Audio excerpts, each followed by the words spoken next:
Les symptômes de la maladie d'Alzheimer résultent d'une atteinte lente et continue de différentes parties du cerveau.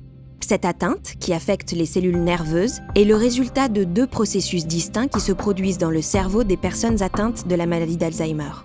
Un processus implique une protéine appelée bêta-amyloïde et l'autre implique une protéine appelée tau. Dans le premier de ces processus, la protéine bêta-amyloïde s'accumule dans le cerveau. Et cela peut commencer jusqu'à 15, voire même 20 ans avant la survenue des premiers signes de la maladie d'Alzheimer.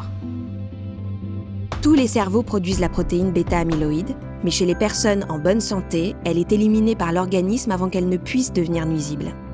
Dans le cerveau des personnes atteintes de la maladie d'Alzheimer, la protéine bêta-amyloïde s'agrège, s'accumule et forme des amas appelés plaques.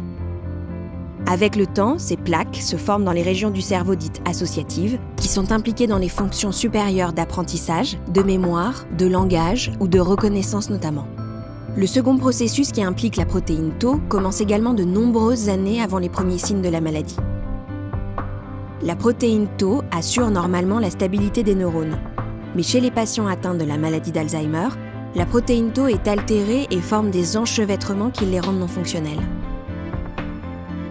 À la fin, les processus impliquant les protéines bêta-amyloïde et tau peuvent porter atteinte aux cellules nerveuses. À mesure que cette atteinte affecte les régions du cerveau l'une après l'autre, elle conduit à la survenue de symptômes de la maladie.